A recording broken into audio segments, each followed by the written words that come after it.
Olá, meus queridos! Estamos aqui para a segunda live de esquenta dos surtos maternos. Vamos falar com a Isa Andrade sobre violências invisíveis na infância. Deixa eu só colar aqui o meu comentário para vocês que ainda não estão inscritos nos surtos maternos. Por favor, digitem surtos nos comentários aqui para vocês receberem o convitinho por privado para ficar mais fácil. Deixa eu fixar de novo que saiu. Vamos lá. Tô com problemas aqui no Instagram. Vamos ver se hoje eu consigo colocar a Isa aí para eu visualizar, porque na última live eu não consegui visualizar a Flávia Penido, mas a live funcionou direitinho.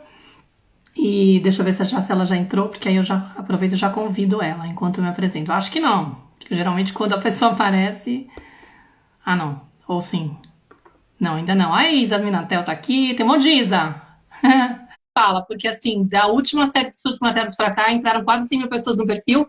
E aí eu sei que sempre tem gente nova que não me conhece. Eu sou Maíra, educadora parental, mentora de mães, moro aqui na Espanha. Sou mãe da Nara, que tem 9 anos, que é espanhola, e sou de São Paulo. E, enfim, quem aqui tiver pela primeira vez, escreve aí, primeira vez, para ter uma noção, para poder dar um alô, bom dia, tudo bom? Quem tá aí, ó, já pedi pra Isa entrar e ainda não rolou. Vamos ver se tá dando certo aqui. Chegou aí o convite para você, Flor? Me avisa. Ai, Deus. Porque às vezes dá um probleminha. Vamos ver. Enquanto ela tenta entrar, se der errado, primeira vez, bem-vinda, Rose, que legal. Eu vou explicando qual que é o intuito desse evento. A gente vai estar fazendo aqui... Deixa eu só cancelar e pôr de novo, porque acho que é mais fácil. Pedir de novo, Flor. Não chegou, né? Vou ver se chegou agora. Foi, chegou com esse rostinho e tudo, que maravilha, já estamos melhorando. O universo Bom colaborando, dia. graças a Deus. Bom dia, minha Flor. Bem-vinda. Bom dia, obrigada, Maíra. Sempre uma expectativa, né? Vai dar certo, não vai dar certo, enfim.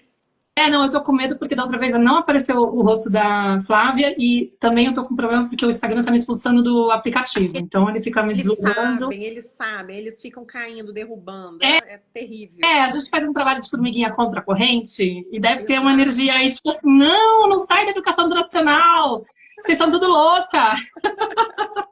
É perigoso, vai ficar tudo na casa, querendo fazendo tudo o que quer. Não pode ser assim.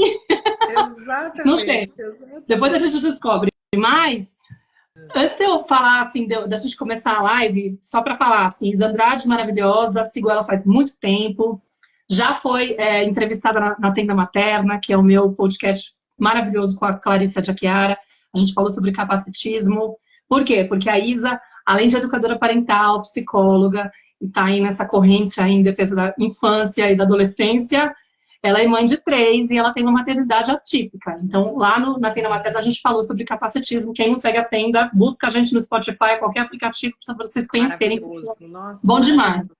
É um episódio mais antigo, mas sempre está atualizado. Episódio 44. Ah, você sabe de cor. Eu sei alguns de cor, os números. A Clarissa sempre fica louca. Como assim você sabe de cor? Mas assim, o intuito desse encontro é a gente fazer uma live de esquenta. Essa é a segunda live de esquenta do Surtos Maternos, que é um evento que eu faço cada vez que eu vou lançar minha mentoria, né? Porque eu abro turma nova da minha mentoria para mães, que é uma mentoria feita para mães de filhos de qualquer idade, apesar dela se chamar Maternar a Criança, a ideia é maternar a criança interior, tá? É um trocadilho.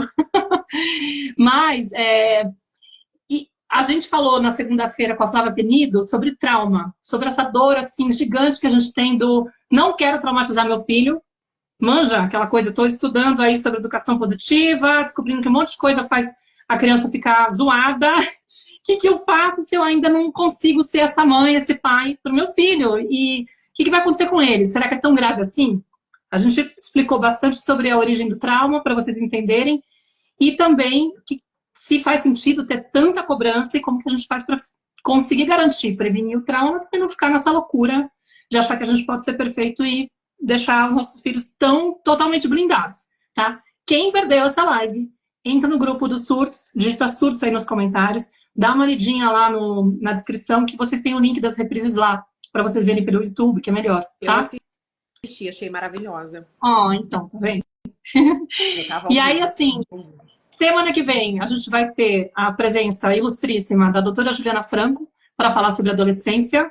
Meu filho adolescente mudou, socorro. Esse vai ser o tema da live, porque eu sei também que é aí uma dor muito recorrente das pessoas que me seguem, enfim, dos nossos seguidores, né? Como lidar com essa mudança de comportamento, como entender essa mudança de comportamento na infância, na adolescência, porque tem tudo a ver com aquilo que a gente entregou ou deixou de entregar também na infância. Então é importante olhar para isso com muita compaixão, com muita abertura, para poder recuperar a conexão com os filhos nessa idade. E quem tem filho pequeno, para poder entender o que não fazer para não chegar nesse lugar, né? Para evitar que isso aconteça lá na frente. E depois a gente vai falar com a doutora Priscila Xavier sobre como que eu faço para acalmar meu filho se eu estou surtando. É ou não é uma dor? Também, maravilhosa. Minha professora, tô fazendo a formação com ela. Em trauma, né? Então, eu faço com a Flávia Penido, você está fazendo com ela, mas eu fui bônus num dos cursos dela também de trauma. Incrível, porque também é uma questão muito difícil. Imagino que aqui todo mundo passou por isso ou passa por isso, de como que eu faço para oferecer a tal da corregulação, que todo mundo fala que tem que ser feita com a criança, sendo que eu não consigo me autorregular, né? Enfim. E depois disso, na outra semana, a partir do dia 8 de abril, a gente começa com as aulas dos surtos maternos, onde a gente vai tentar desvendar qual que é a verdadeira origem dos meus surtos, né? O que tem a ver com a minha criança interior, com as dores da minha infância, por que eu perco a cabeça com os meus filhos, mesmo tendo já escolhido que eu não quero ser essa pessoa, que eu quero poder estar calma, né? Enfim, difícil de controlar, porque tem aí muita história lá atrás que interfere na sua forma de educar. E é importantíssimo olhar para isso, porque só sabendo o que aconteceu de fato que a gente consegue se transformar, né, Flor? É só nesse lugar, não tem, olhando pra gente, voltando pra gente. Não tem para onde correr, entendeu? Não tem. E aí depois eu vou falar sobre como que a gente faz para praticar a criação consciente, a educação positiva, sem cair na tão temida permissividade. A gente vai falar disso também um pouquinho aqui hoje. O que a gente faz depois na terceira aula para, se é possível, educar sem surtar, né? Como que a gente faria para poder educar sem surtar? E mais para frente a gente vai ter aulas de dúvidas e tal, e uma última aula sobre como maternar a criança interior, que para mim foi a grande virada de chave da minha maternidade. Quando eu comecei a trabalhar o conceito da criança interior e comecei a trabalhar a minha criança interior, foi quando eu consegui realmente ir conquistando aos pouquinhos ser a mãe que eu achava que minha filha necessitava. Assim, a melhor mãe para minha filha é quando eu consigo olhar para as minhas dores, as minhas questões e trabalhar elas, para não projetar essas questões. Então, assim, hoje a gente tem aqui a presença da Isa para fazer essa live de esquenta, falando sobre violências invisíveis na infância. E aí até queria saber de vocês, assim, vocês têm noção do que significa isso? Porque falar de violência, a gente consegue pensar na violência física, né, por exemplo, ou violências ativas, como grito e tal, como algo meio óbvio. Tá na cara que eu tô sendo violento com a criança quando eu grito, quando eu bato, quando eu xingo, quando eu humilho, né? Mas tem determinados comportamentos, estratégias que a gente usa para poder convencer a criança a fazer aquilo que a gente quer, que no fundo a gente não percebe que são violentas também. E isso tem consequências graves na vida da pessoa, né? Nessa criança que vai se tornar adulto aí. E a gente quer explicar por quê, né? Para que vocês possam, através assim, por mais que doa, e eu sei que vai doer, porque muita gente vai se reconhecer, assim como eu promovo essas violências, tive que me trabalhar muito para diminuir muito elas, mas me vejo praticando. Isso é muito importante a gente deixar claro, né? Que não é uma coisa assim, nossa. As pessoas que são educadoras parentais conseguem ter uma vida aí.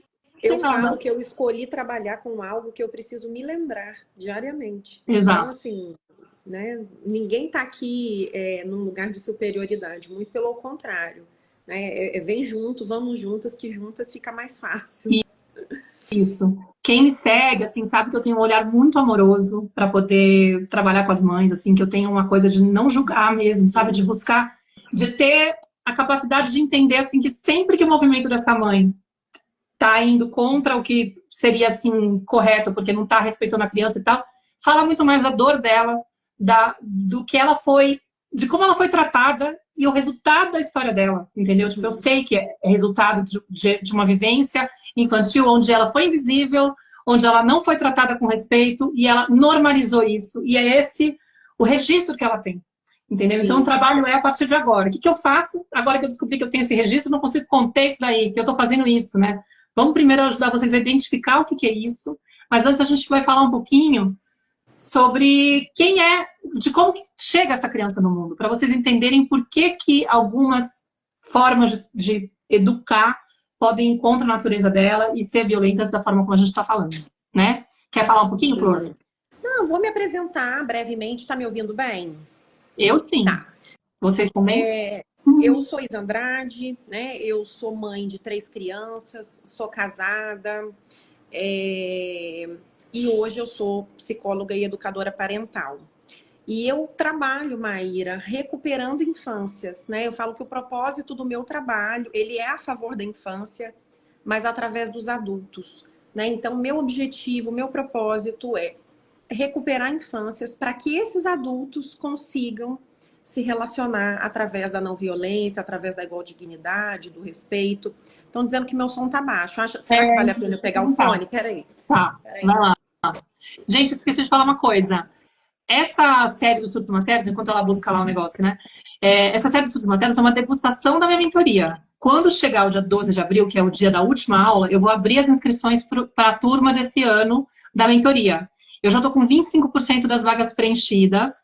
Quem tiver interesse em furar a fila e garantir, inclusive, condições especiais para entrar na mentoria, pode entrar na lista de espera, porque a gente está cutucando vocês para garantir a entrada antes da abertura das inscrições no dia 12.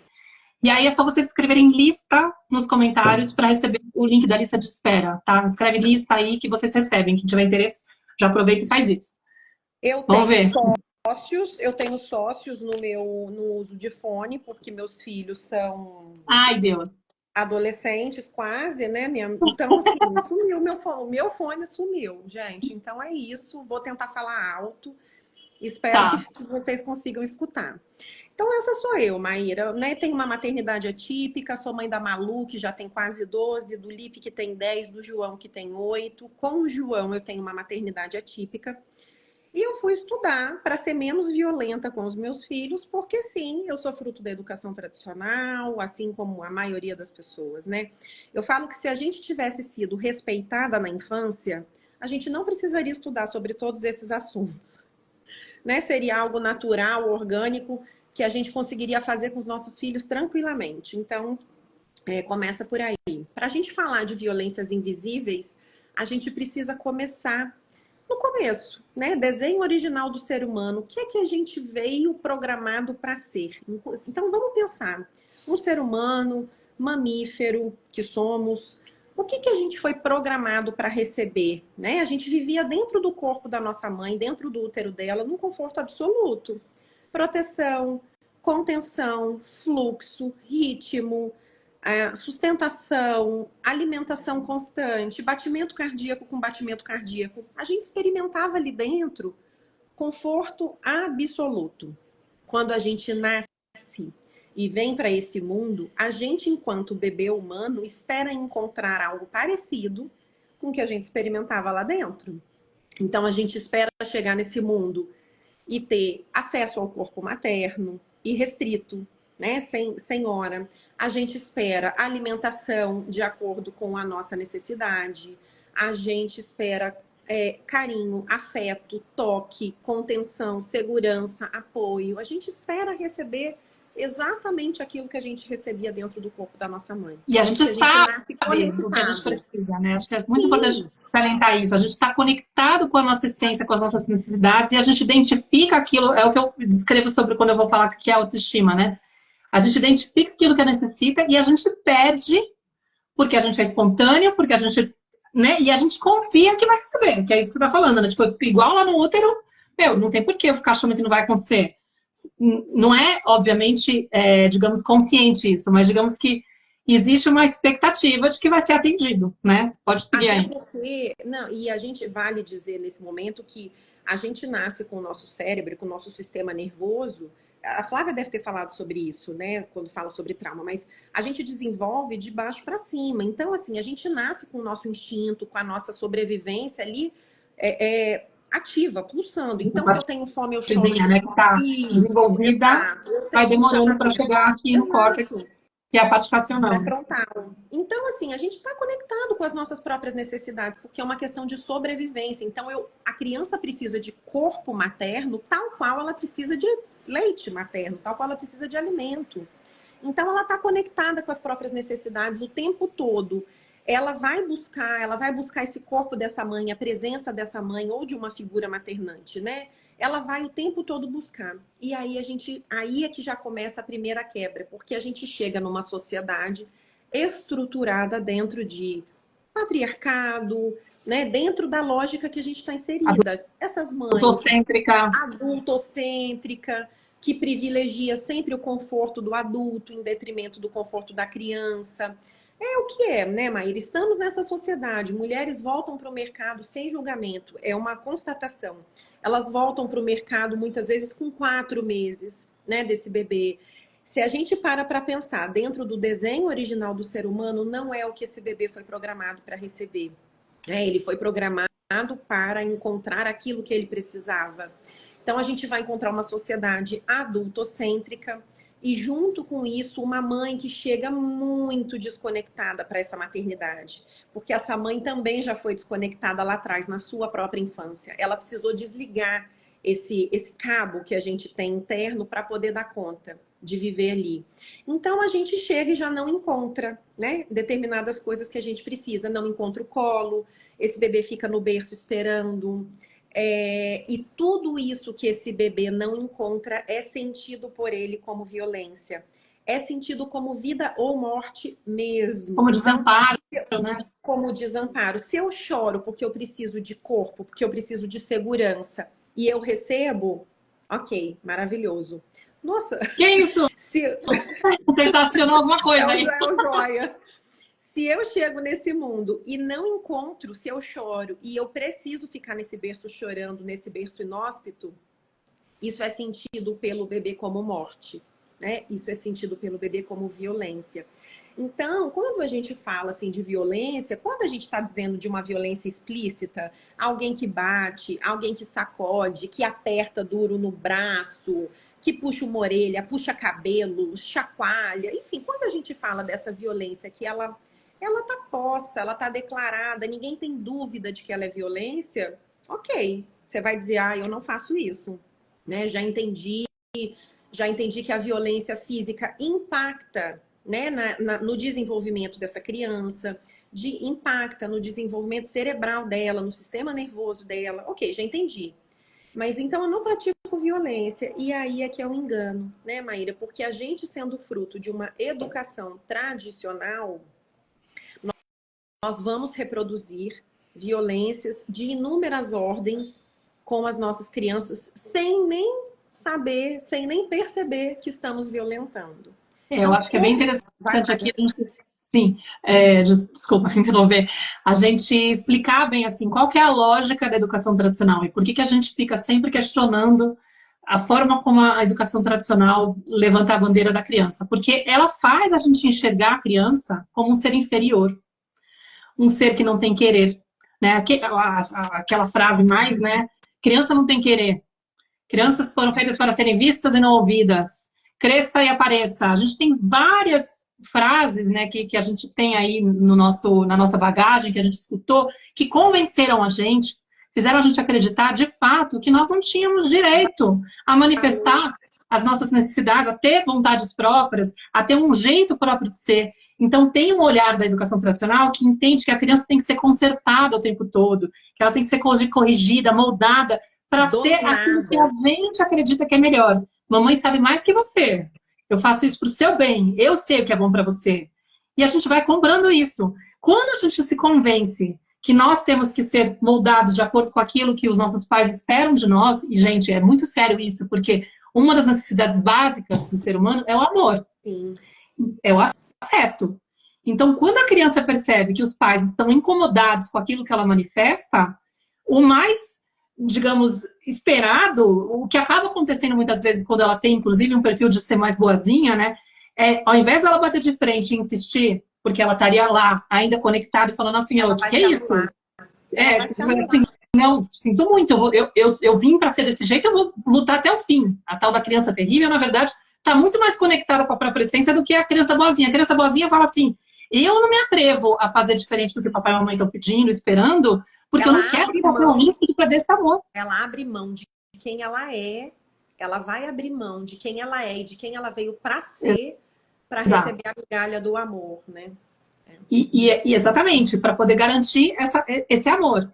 E aí, o que a gente fala na criação consciente, na educação positiva, né? Que o importante é a gente entender que essa criança ela já vem com um jeitinho de ser, já vem conectada com as próprias necessidades e que a gente tem que treinar a nossa confiança, até porque a gente está ainda nesse chip aí de desconexão com si mesmo, né, consigo mesmo, então a gente não consegue validar aquilo que a criança traz, legitimar e falar assim, não, realmente, ela tá querendo tirar o casaco, para mim tá um frio horrendo, morro de medo que ela faça frio, que ela fique doente, mas por algum motivo o corpo dela tá dizendo, tô com calor, entendeu? Tipo assim, eu preciso tirar esse casaco. Por que eu não consigo confiar nisso, gente? Sim. Eu só não consigo confiar porque tipo, eu perdi esse elo entre eu mesma, quando eu precisava tirar o casaco, minha mãe me obrigava a pôr o casaco, eu entendi que o casaco tinha que ser posto sim ou sim, não interessa o que você está sentindo. Você pode estar correndo aqui, mas como está frio, não quero que você adoeça, você vai pôr o casaco e ponto. Quem manda aqui sou eu. Pronto. Eu acho importantíssimo você trazer isso, Maíra, porque às vezes passa, né? A gente já está tão automatizada nisso que passa, mas quando a gente fala de educação tradicional, a gente fala de uma dominação dos adultos sobre as crianças, né? De um silenciamento mesmo, de uma opressão total, assim. Eu sei o que é melhor para você, você vai fazer aquilo que eu espero que você faça e ponto, né? E o quanto que isso é doloroso, né? Doloroso para quem está vivendo ali, porque o tempo todo essa criança não é ouvida, não é considerada, não é validada no que ela sente. O tempo todo ela se submete em prol desse amor, desse olhar desses pais. Então, maravilhosa, assim, a sua colocação. E aí a gente, dentro dessa lógica, vai aprendendo. Então, vamos lá, só para a gente recapitular. A gente nasce conectada com as nossas próprias necessidades, com o nosso mundo interno. E eu chego nesse mundo e eu encontro cuidadores, mãe, pai, seja lá quem for. E o tempo todo eu preciso estar atenta ao que eles esperam, ao que eles querem, ao que eles estão me dizendo, porque eu não posso confiar no meu mundo interno. Porque o que eu trago, né, não tem espaço, não tem valor. Então, a gente vai, né, se distanciando de quem a gente é. Eu falo que a gente tem um plug interno e a gente desconecta. As pessoas, quando chegam para mim, Maíra, a terapia, eu pergunto, quem é você? A pessoa não sabe me responder, Maíra, quem ela é. Entende? Com 30, 40 anos. Não sei quem eu sou. O que é que você gosta? O que você gosta de fazer? O que é que você gosta? Ela não consegue dizer o que ela gosta. O que é importante? O que você... Então, vamos lá. Começa pelo que você não gosta, né? Não consegue responder. Tamanha a desconexão. Elas não conseguem perceber se o filho tem isso ou aquilo, entende? Porque estão tão desconectadas delas mesmas que elas não têm, assim, perderam. E aí a gente precisa conectar de volta. Você ia dizer alguma coisa? Desculpa, eu te interrompi. Não, porque a Denise está falando sobre essa questão que ela tem essa dificuldade com a filha dela na hora da alimentação. E, Denise, eu imagino como deve ter sido a sua infância, entendeu? Geralmente, o que a gente faz nessas horas? Tenta investigar como foi lá atrás. Porque se eu fui aquela criança que foi forçada a comer, que não podia sair da mesa enquanto não terminasse o prato, que às vezes, inclusive, recebia uns cascudos, porque tem de tudo. Quando a gente posta sobre esse tema, assim, tem de tudo. Criança que apanhava porque não terminava de comer, que ficava de castigo, sem recreio, depende do que for, né? Horas sentada na mesa. E, às vezes, tinha problema porque, vou falar, vomitava, a família, pai, mãe, professor, obrigava a comer o vômito.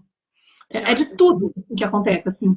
Tamanha desconexão desses pais, desses adultos naquela época também, de não conseguir confiar. Às vezes tem contexto de guerra, passou fome, então tem uma dor aí transgeracional de, tipo, eu não posso... eu morro de medo de passar dificuldade. Tenho essa dor aí em relação a minha relação com o alimento. E quando eu vejo meu filho resistindo a comer aquilo que eu acredito que é a quantidade correta, gera um gatilho. E se gera um gatilho, Denise, pode ser uma bola de neve. Porque o fato de você não ter confiado desde o início pode ter tornado esse momento da refeição sempre um momento estressante. E aí ela está abaixo do peso, eu desespero com isso. Mas o quanto que você deu autonomia, ou deixou de dar autonomia para ela, porque você precisou tanto desse controle, que fez com que ela ficasse sempre nesse lugar de pressão, entendeu? Às vezes também é revisitar toda a história que você teve e como foi conduzido até hoje. Entendeu? Porque não tem uma resposta assim simples. Não é simplesmente, beleza.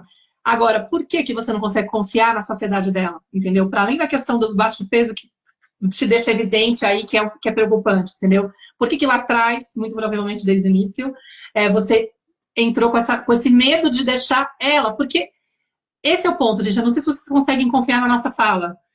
A criança sabe o quanto ela vai tomar, o quanto é necessário para o corpo dela de alimento, entendeu? Tipo, quando você tá dando peito, você não fica entuchando a criança lá no peito e forçando ela a comer. Mas geralmente, quando passa para o alimento sólido, a gente começa a querer estipular a quantidade. E muitas vezes a gente coloca uma quantidade absurda.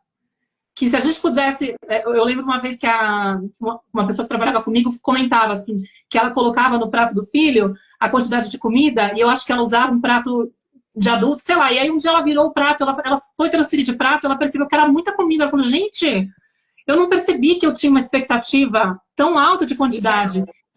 E cada um tem um... Não dá nem para comparar, entendeu? Minha filha já passou por isso, de ser forçada a comer na escola, e eu acabei até tirando ela da escola. Porque assim, eu falava, gente, não dá para você estipular pela criança, você tem que confiar. Porque senão você obriga ela a se desconectar do que ela está escutando do próprio corpo, gente. Isso é sério. Sim. Ô Maíra, e talvez quando a gente fala sobre alimentação, talvez esse assunto nem seja só sobre alimentação. A gente precisa revisar todas as outras exigências que a gente coloca por trás. Eu digo que a criança, ela é conectada com as próprias necessidades dela. A gente, quando se fala, né, de essa criança não quer comer, ela tá travando, ela disputa o poder ali comigo. Então, tanto na alimentação quanto no controle de esfíncter, a gente precisa pensar qual é o nível de exigência que está todo por trás. Porque aí a criança vai conseguir controlar o que entra e o que sai. É o jeito que ela tem, entende? De alguma forma, garantir a integridade dela. Então, exatamente, porque às vezes é excesso de controle no resto em outros momentos do dia, e aí aquele momento se torna um momento que ela consegue controlar. Aquele ela consegue, aqui não entra nada, não sai nada. Né? Então, assim, nesse lugar ela... Não gosto de falar vence, entre aspas, porque senão parece que a criança está manipulando. Mas não é. Ela está tentando fazer valer a integridade dela de alguma forma. Que é um exercício que tem, né, Flor? De sempre olhar o que a criança está tentando comunicar a partir do comportamento. Ao invés de ficar focada, eu preciso consertar isso aqui, garantir que ela coma, por que ela está precisando controlar nesse momento da refeição, garantir o controle da situação. O que será que isso está querendo dizer a respeito de como ela se sente em relação à minha relação com ela? Porque é isso, gente. São violências invisíveis. A gente, de repente, não percebe. Que eu estou lá insistindo para a criança fazer um monte de coisa que eu não deveria estar insistindo e manipulando ela para garantir que ela faça aquilo, dando um jeitinho, né, dela fazer aquilo que eu espero, e ela está sentindo a integridade dela ferida. Ela tá magoada, ela tá tipo assim, nossa, que saco, o tempo todo fica mandando em mim, determinando por mim. Ela ainda tem um resquício de dignidade, né, de sentir que ela tem valor e entender que aquilo lá não é o natural. Então, ela vai buscar controle em outros momentos, entendeu? Tipo, eu preciso de autonomia. É quase como se ela tivesse... Na mentoria, por exemplo, eu tenho um módulo que fala, que explica o abuso emocional, né? A gente tem algumas dinâmicas, eu vou tentar falar sobre as necessidades básicas emocionais da criança, e uma delas é a autonomia, poder de escolha. E a gente não percebe quanto a gente fere a criança o tempo todo com isso, determinando a roupa que ela vai pôr essa roupa assim ou assim, não quero nem saber. Como horrível, penteia lá, não vai. Eu tive um caso, né, na mentoria que foi bem interessante, assim, era uma mãe de gêmeos de 9 anos, que eles queriam pintar o cabelo de azul e verde. E ela entrou em desespero e falou, de jeito nenhum, que é isso? Um filho meu não vai ficar saindo por aí com o cabelo dessa cor e tal. Aí, ela trouxe a questão para o grupo, né, que a gente faz lá os encontros pelo Zoom, né, com as 30 mães do grupo. E aí eu comecei a perguntar para ela, mas qual que é a questão realmente que tá te incomodando? Deles saírem na rua com o cabelo assim, né? E a gente começou a rastrear. E aí, lá pelas tantas, ela meio que confessou que a mãe dela ia ficar chocada, que a mãe dela era muito religiosa e era contra esse tipo de coisa, e ela não ia gostar. Aí eu falei, ou seja, que dentro de você tem ainda uma criança que está preocupada com a aprovação do olhar da tua mãe, querendo garantir que a tua mãe aceite aquilo que você está escolhendo. Ó, não fez a coisa para mim, ó. Não, eu fiz assim, não aconteceu nada. Que a tua mãe... Ou seja, existe uma criança obediente aí, que não se atreve a ir contra aquilo que a tua mãe acredita. Mas agora você é mãe. E você tem... O seu papel é cuidar dos teus filhos, entendeu? Tipo, você pode muito bem se trabalhar para parar de depender do olhar da tua mãe, da aprovação da tua mãe, e ter a confiança de que você tem o direito de educar seus filhos como você quiser. E se, meu, porque assim, é uma coisa que oferece risco para eles? Tá oferecendo risco para a sociedade?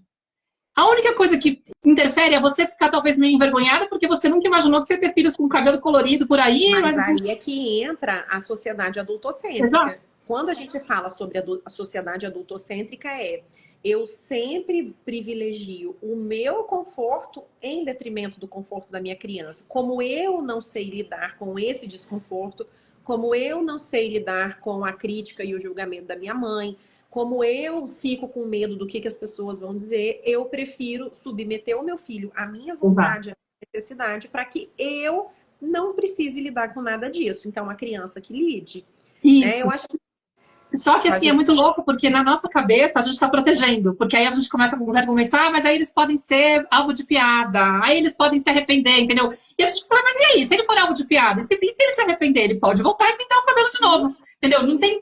Não é por aí. Isso daí é o jeito que você encontrou de garantir que tá tudo certo a minha escolha. Eu tô sendo a melhor mãe, né? Aí quando ela sacou, eu falei assim, eu acho que o que compete aí é você trabalhar o seu desconforto de bancar, permitir que seus filhos façam de acordo com o que eles estão querendo, né? Porque não tem nada grave aí, nada que você tenha que impedir e falar, pelo amor de Deus, aí não pode ser, né? Não tá ameaçando ninguém. Aí ela foi, né? Tipo, no final ela acabou autorizando e ela voltou, assim, Super falando de. feliz. Não tinha como explicar a alegria deles, e como eles ficaram agradecidos, como aquilo conectou ela com os filhos mais, aproximou, porque eles sentiram que, eu posso contar com a mamãe me defende.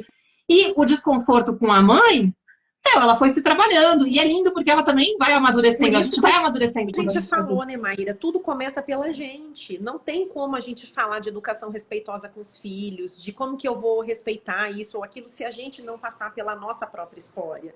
Se a gente não revisar a criança que a gente foi. Porque a criança que a gente foi impacta diretamente, né, na mãe que a gente se tornou, naquilo que a gente espera dos nossos filhos. Então, não tem mudança que não passe pela gente. Não tem Uhum. mudança de Não tem paradigma que mudança.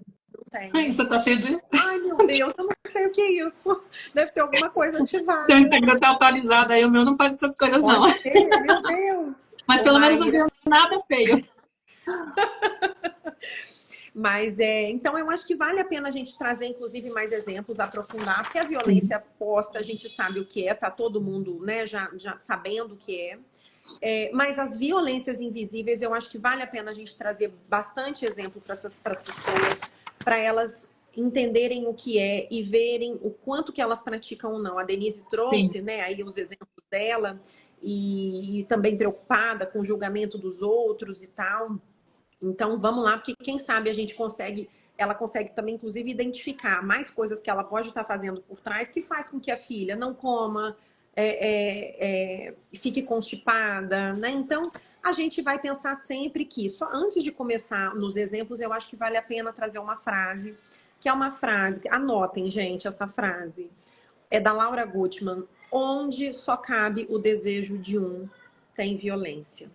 Assim, eu acho que é uma das grandes definições para a gente entender o quanto a gente está sendo violento com o outro ou não, né? Especialmente se esse outro é o nosso filho. Onde só cabe o desejo de um, tem violência. Então, e quando a gente está dizendo, né, numa relação de adulto com uma criança, somos nós quem somos os adultos da relação, somos nós que temos a capacidade de compreender as coisas, somos nós que estamos com o nosso cérebro formado, ou pelo menos deveríamos, né, deveríamos estar. Então, somos nós que vamos lidar com desconforto na terapia, conversando com as amigas no grupo da Maíra, entende? Nós temos recursos para lidar com os nossos desconfortos, frustrações, entende? Com as nossas idealizações que não foram atingidas. Então, somos nós. Então a gente vai falar do desamparo. Então, quando uma criança. Ali a gente deu o exemplo do bebê. Um bebê precisa de colo, de presença, de corpo. Se esse bebê não encontra, ele encontra uma violência. Um bebê que a gente coloca mamada ritmada, né? 3 em 3 horas, e essa criança precisa de. Chora antes, precisa antes desse tempo. A gente está silenciando, submetendo, violentando essa criança. Essa criança que chega e chora e pede colo e a gente diz calada, não quero ouvir mais um pio. para de chorar, você chora demais. Ou seja, a gente não dá o espaço para que essa criança se expresse, para que ela se coloque. Isso tudo é violência. Recusar abraço, a gente trouxe isso, né, Maíra, essa semana aí no nosso Instagram. E o quanto que como que as pessoas vêm falar, meu Deus, a minha mãe fazia tratamento do silêncio comigo. A gente pode chamar do que a gente quiser, tratamento de silêncio, bloqueio afetivo, gelo, vazio, deixar no vácuo. Qualquer coisa dessa, mas uma mãe que a filha não faz, ou o filho não faz o que ela quer, e ela bloqueia essa criança, o contato, ela não fala. Para de falar. Criança, para de falar, isso é sentido pela criança como morte, como desamor. Risco de morte. É muito sério. E eu quero até trazer assim, um esclarecimento, porque muita gente confundiu lá. Fala assim, mas às vezes eu tô lá nervosa com a criança e eu prefiro ficar em silêncio para poder recuperar a calma antes de reagir, antes de falar com ela de novo e tal. Eu falei, gente, isso aí é outra coisa. Aí você comunica, e tem dois jeitos de você lidar com isso. Você pode ficar nervosa, virar para a criança e falar assim, tá vendo? Do jeito que você tá fazendo, eu vou ter que sair agora, ficar 5 minutos fora. Isso também é violento. Agora, quando você já está mais trabalhada e já não consegue sair desse lugar, porque muitas vezes você sai disso, você tem que aprimorar para não sair desse lugar, não ficar com esse tipo de resposta, você fala, filha, nossa, estou muito nervosa, eu vou lá, 5 minutos, porque eu não quero, eu preciso me acalmar antes de ter uma resposta. Não que você precise falar tudo isso, tá, gente? Estou dando só um contexto de como que é a energia de uma pessoa que usa essa pausa, que eu chamo de pausa consciente lá na mentoria. Eu explico também um pouco dessa ferramenta de como que você faz para garantir essa calma. Mas muitas vezes é importante explicar para o filho, eu vou sair um pouquinho, porque eu estou muito nervosa, e eu não quero correr o risco de gritar com você, de bater em você, sei lá, de fazer algo que eu me arrependa. Mas nesse lugar, Maíra, a gente assume a nossa responsabilidade. Eu estou nervosa, na primeira pessoa, eu estou em casa, eu preciso desse tempo só para eu respirar e eu já volto. Eu não estou dando conta, porque o outro jeito é você está me provocando. Né? O outro jeito é você, se não fosse você, não escutar, olha só como eu estou por causa de você. Aí, de novo, eu tô sem querer usando aquela coisa de culpabilizar a criança e fazer ela se sentir, inadequada. Por quê? Porque ela tá no momento em que ela não tá sabendo lidar com a história, ou ela tá simplesmente não atendendo a expectativa, enfim. Alguma coisa dela te incomodou, mas é você que tem que assumir que é seu, entendeu?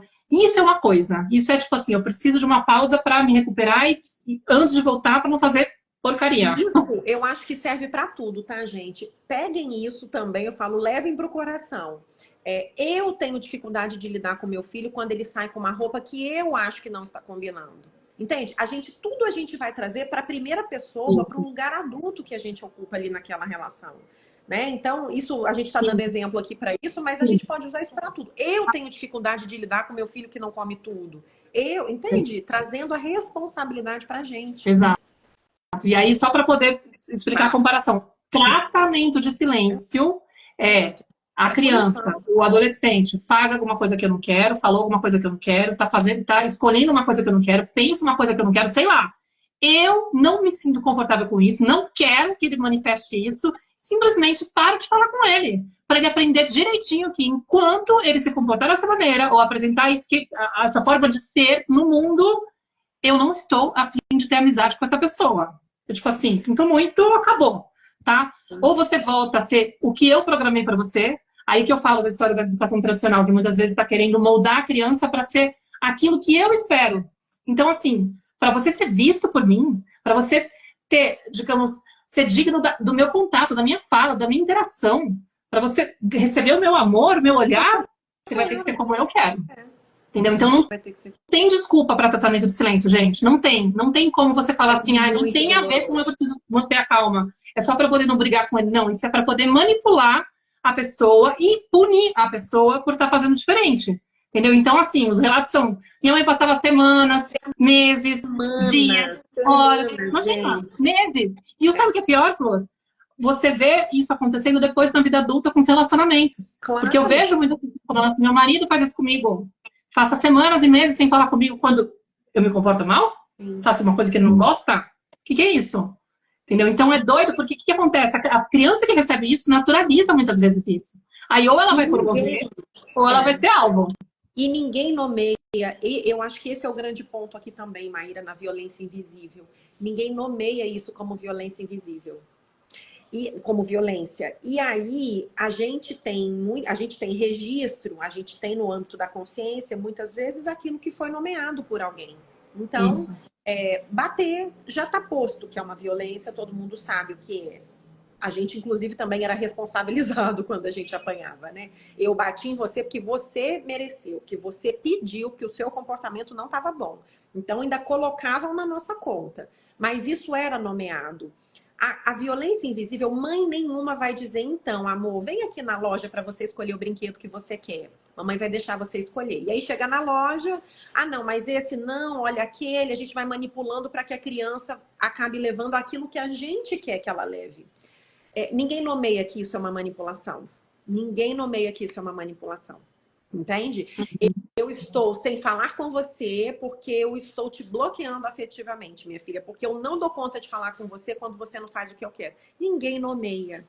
E aí fica muito mais difícil da gente se dar conta, entende? De que aquilo que a gente vivia era uma violência. Tá tão naturalizado, entende? Fazia parte das dinâmicas relacionais da minha casa que eu entendi que aquilo era ok, entende? Ah, eu não podia escolher minha roupa, eu não podia escolher o corte do meu cabelo, eu tinha que usar determinadas coisas, enfim, aquilo passa, fica intrínseco, né? E Porque aí a fica com aquela pessoa coisa, a mamãe sabe mais, os mamãe pais sabe sabem mais, mais. ela É de novo fazia isso que aquele ela lugar de gostava educação, né? era Criança é coelho, cuidado, não sabe de nada. Você era querer ser panita. cuidado. É, é isso. A Então a gente gente vai. compra, né? Oi? A gente compra, a gente se convence que é isso. A gente Sim. passa a olhar a infância dessa forma, a gente passa a olhar as crianças dessa. Por isso que a gente não consegue reconhecer quando a gente promove isso. Porque a gente ficou com um olhar viciado de olhar para a criança como esse ser inferior que não sabe de nada. Que a gente que tem que determinar para ela o que é melhor, o que ela tem que fazer. Não faz mal na nossa cabeça que.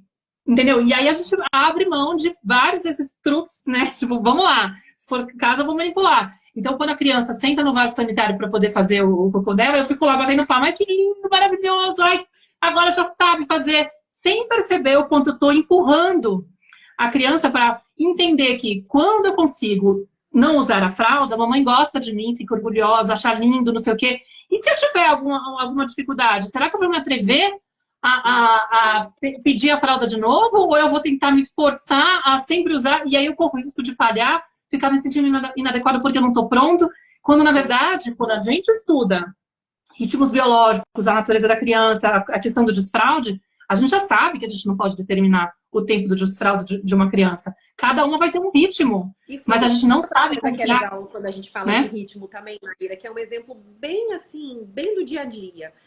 Eu atendo, né, a maioria é tudo mãe, assim, e aí as expectativas que são irreais, o desconhecimento, muitas vezes, sobre o desenvolvimento infantil faz com que a gente violente os nossos filhos. Então, eu pegar uma criança de 2, 3 anos, levar para um restaurante e ter a expectativa de que essa criança vai ficar sentada interagindo com as coisinhas dela, sem incomodar, na medida que os adultos conversam, confraternizam, violência. Não faz parte do desenho original do ser humano, entende? De uma É uma criança de tortura 2, 3 anos. para a criança. É uma tortura. E até mesmo em casa, né? Até mesmo em casa. Sim. Então, às vezes o fato da gente não conhecer também faz com que a gente violente. Aí eu acho que conversa com a questão da fralda, enfim, porque, gente, a gente estuda para tudo na vida. A gente estuda para passar numa prova de concurso. Se a gente vai tirar uma carteira de motorista, a gente vai estudar para poder, enfim, passar na prova teórica e também na prova prática. Se eu vou fazer uma receita que eu nunca fiz, né? Eu vou pegar alguma coisa para ver mais ou menos. Ah, olha, beleza. A gente precisa minimamente saber o que esperar das fases de desenvolvimento das crianças, até para a gente não, né, não violentar. Criança não tem controle inibitório. Então, eu chego com todas as minhas crianças em casa. Agora eles já estão maiores, já passou um pouco dessa fase, mas eu chegava com eles da rua da escola, não tinha ninguém em casa. A primeira coisa que eles faziam, tentava abrir a porta, tipo, eu tô com a chave, entende? E aí, ao invés de eu ficar, gente, vocês sabem que não tem ninguém em casa, não adianta. Não, faz parte, entende? Eu sei que isso faz parte do desenvolvimento dele. Aí todo mundo tentava abrir, ninguém conseguia. Ah, mamãe, abre. Aí vai lá, entende? E abre. Então, quando a gente sabe o que esperar, a gente sabe que aquilo faz parte do desenvolvimento da criança. E aí a gente não acha que a criança precisa de conserto, que tem alguma coisa de errado com ela. Enfim, talvez eu não tenha repertório para lidar com aquilo. Mas Ou ainda não estou trabalhada, né? Essa questão do movimento, por exemplo, foi uma ferida que eu detectei por conta da minha filha, né? Tipo, eu até tenho um vídeo da minha série do Diálogos das Mães Imperfeitas, né? Da Mãe Imperfeita, que é inspirado numa situação com a minha filha. Ela aqui em casa, pensa, eu moro sozinha com ela, né? Tipo, ela passa metade do tempo com o pai, metade do tempo comigo. Então, assim, não tem formalidade nenhuma na hora das refeições. Mas eu já percebi que ela se movimentar, ela é uma criança que está sempre andando para lá para cá. Quando ela está falando com você, ela está em pé, ela fica girando para lá e para cá. Aquilo me dá um nervoso, muito mais antes, hoje menos, né? Mas o que eu percebi? Várias vezes na hora da refeição, inclusive esse vídeo saiu há uns 2 anos atrás, agora ela está com 9, ela devia ter 6, 7 anos. Quando eu começava a conversar com ela, que é aquele momento da comida, né, que é gostoso, que você está conectando com a criança e tal, ela se sente mais à vontade. Várias vezes eu perguntava, o que você fez hoje com a sua amiguinha? Ah, mamãe, eu fiz não sei o que lá. Ela levantava e começava a interpretar. E ficava andando pela casa, e eu entrava em desespero, falava, filha, pelo amor de Deus, senta, você tá comendo. Com aquela exigência, né, tipo assim, meu, soldadinho, quero você aqui, sentada, cotovelo em cima da mesa, aquela coisa, né, tipo, cotovelo embaixo da mesa. Uhum. E na casa dos meus avós, que minha mãe tinha 12 irmãos, então a casa era cheia de gente sempre, tinha aquele lema, crianças foram feitas para serem vistas e não ouvidas. Então era muito comum eu almoçar na casa dos meus avós durante a semana, vários dias, assim, então tinha aquele mundaréu de adulto, que eram os tios adultos, que devia ser uma reprodução do que tinha na casa da minha avó quando ela era mãe, né, que tinha sempre aqueles agregados nordestinos, aquela coisa assim, casa sempre cheia. Mas a minha avó, para dar conta de cuidar de 13, tinha esse lema muito claro, criança foi feita para ser vista e não ouvida. Então, o momento da refeição era, os adultos podem falar e as crianças têm que ficar, ó, de boa, aí que eu tinha o menos saliente possível para não dar trabalho, nem não interromper, não atrapalhar.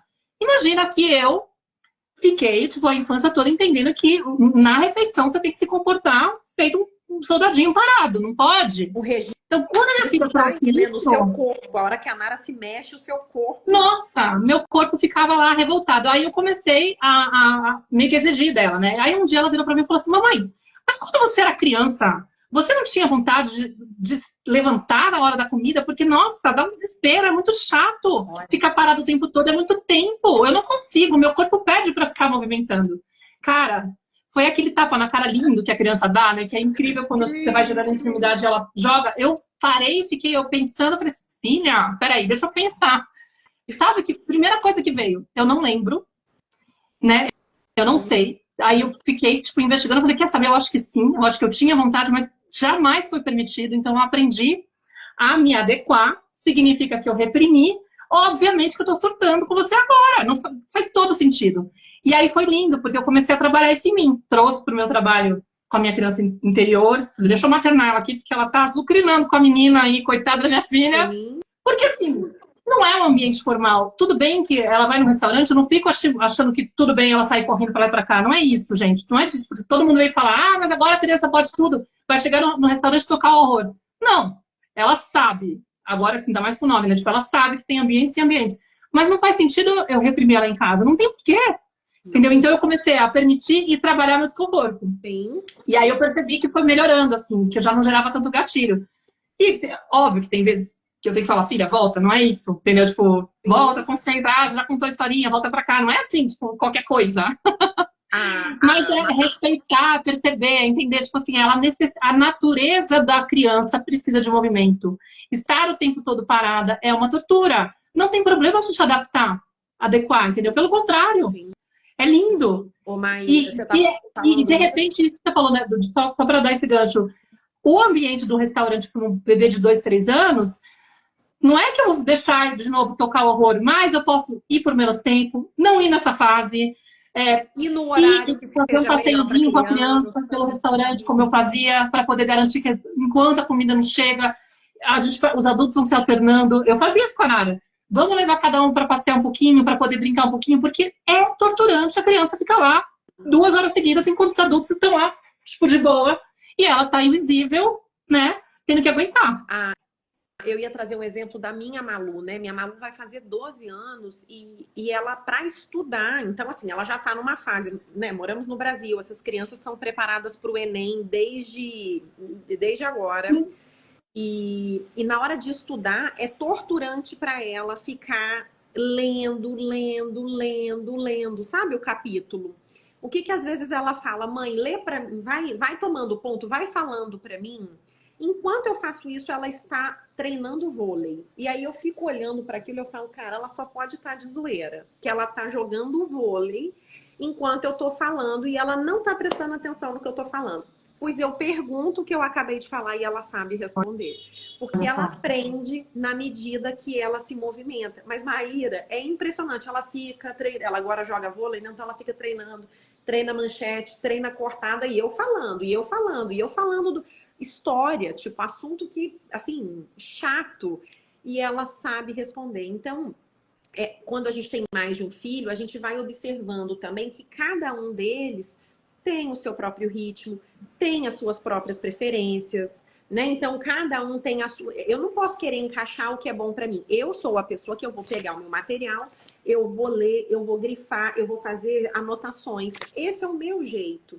Significa que é o único jeito possível? Significa que é o certo? Não. Cada um vai precisar encontrar o seu próprio jeito. Então, quando a gente, né, se eu obrigo ela a ficar sentada e fazendo o que eu quero que ela faça, que é o que eu fazia, eu tô violentando, né? Eu tô massacrando para que ela, enfim.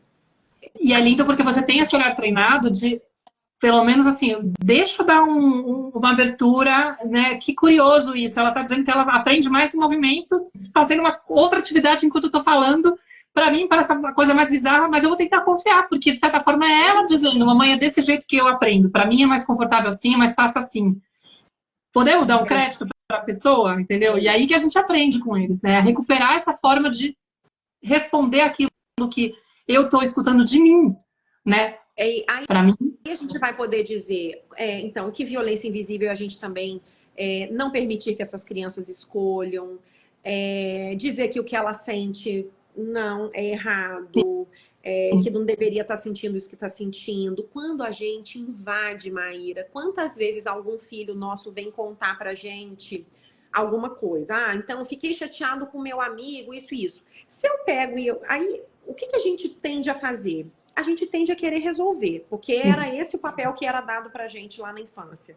A gente era responsável por como esses pais se sentiam, a gente era responsabilizado por eles, então a gente aprendeu desde muito cedo, opa, preciso fazer essa criança se sentir melhor.